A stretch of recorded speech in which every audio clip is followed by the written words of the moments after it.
Take a look at this bull and his red ball. Look at him play with that ball. He's having so much fun. Probably more fun than any bull has had in its life. He loves that ball. He'll go anywhere with it.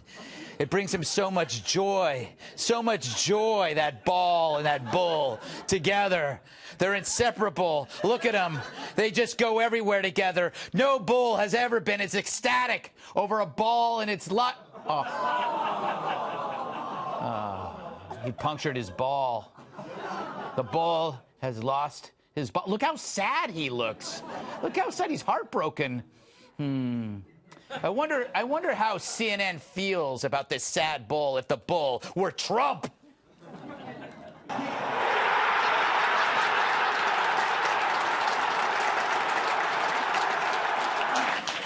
Or how does MSNBC feel about this sad bull if he were Trump?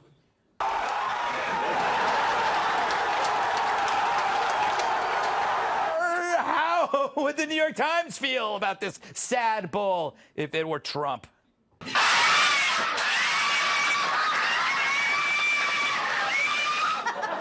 I'll be honest, I just wanted to use the tape of the bull. But it's true, for the media to feel good, something must feel bad. So for them, this week was like Christmas and spring break combined. The parents were out of town in Hanoi, which meant they could throw a kegger in D.C. And Michael Cohen would be their stripper, jumping out of a cake into the arms, and then prison. True to form, the consensus press sees a gibbering rat as breaking news, while a process that might prevent nuclear war, that's a joke. And boy, did bad news make them feel so good. He is leaving for a second time without a substantive nuclear agreement. Now he's running up against sort of real-world international realities, and he can't close the deal. A very rough and rocky 24 hours of the president, humbled back in Washington, humbled here in Hanoi, heading back to Washington empty-handed. So first they spend a week saying the president is going to give up too much, and then they whine when he didn't give away a thing. If I wasn't so high right now, I would say that they are biased. Now, look, we all want world peace, but walking away is part of negotiating. But the media sees just one moment as the whole thing because they hate the guy doing the deal. Now, if you believe we already gave up a lot just with a meeting, then, well, who needs dialogue at all? Just bomb everyone. Why waste time? The downside, yeah, millions die. But the upside, none of these pesky meetings with people we don't like. It's weird. So many pacifists rejecting dialogue, even when there's proof that Trump's words actually did make the world safer. Do you remember Hawaii last year? People were freaking out as bureaucrats in Hawaiian shirts were trying to figure out their computer password. Hint, it's I'm a jackass. But the meeting needed this North Korea thing to fail because bad news is their drug, and the drug supply is low. Look at the economy, jobs, peace. It's pretty good. So the media willed North Korea to fail. They made it so that if Trump had appeared to make any deal, it would be seen as a concession. So, did the media actually work against world peace? I mean, that's crazy, right? Yeah! He makes a strong case. Meanwhile, the media saw Michael Cohen as story shuffleboard, a slimy tale to knock the summit off the front page, and Cohen obliged, delivering the drugs the media drools over. He is a racist, he is a con man, and he is a cheat. How original. I think Kathy Griffin has that tattooed on her back. But the media ate it up, and they crawled up Cohen's rear like an intoxicated earwig. We're seeing a humbled Michael Cohen before this committee today.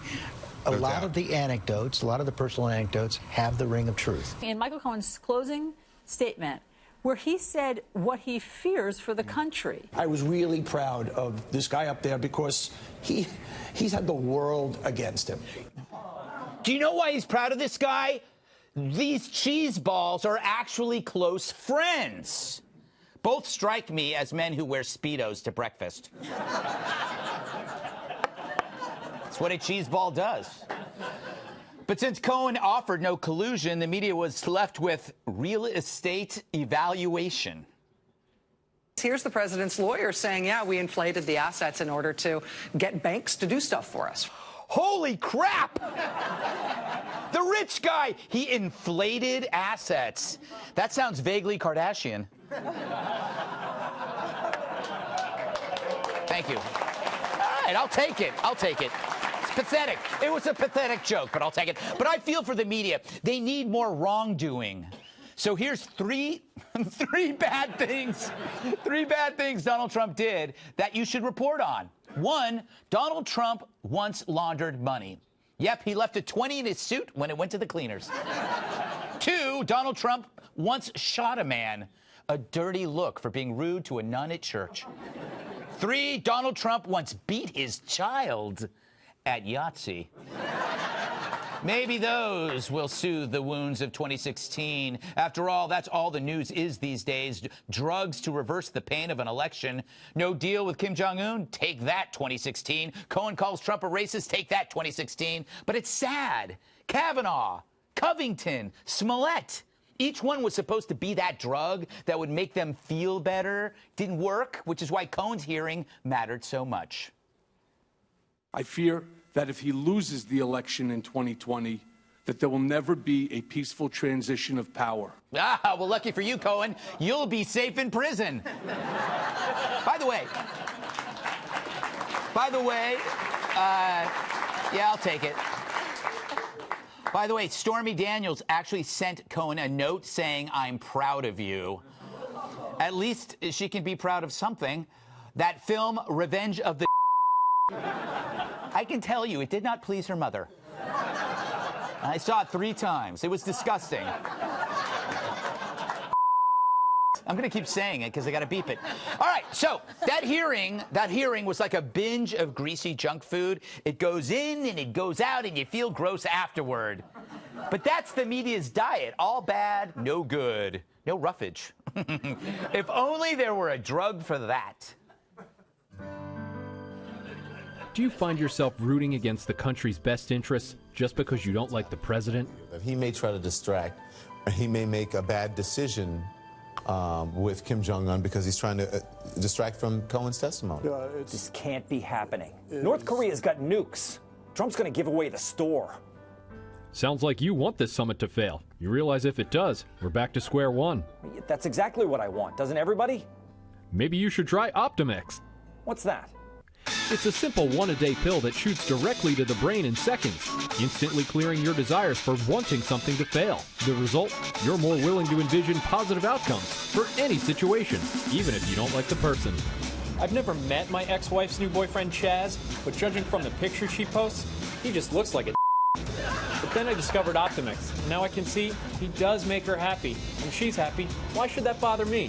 Thanks, Optimex. Thank you, Chaz. When my coworker Barbara got promoted instead of me, I would go to church every day and pray to God that she would get hit by a bus. But then I took Optimex, and I saw that the company stock was up, and that's good for all of us.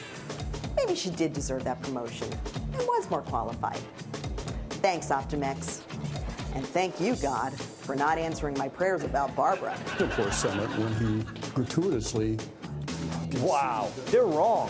Eliminating a nuclear threat and ending the Korean War, that would be a good thing. Thanks, Optimex. You bet. Just remember, you shouldn't take it with coffee. So get Optimex today. Side effects include clear vision, grasping reality, and not being such a freaking buzzkill. Nice.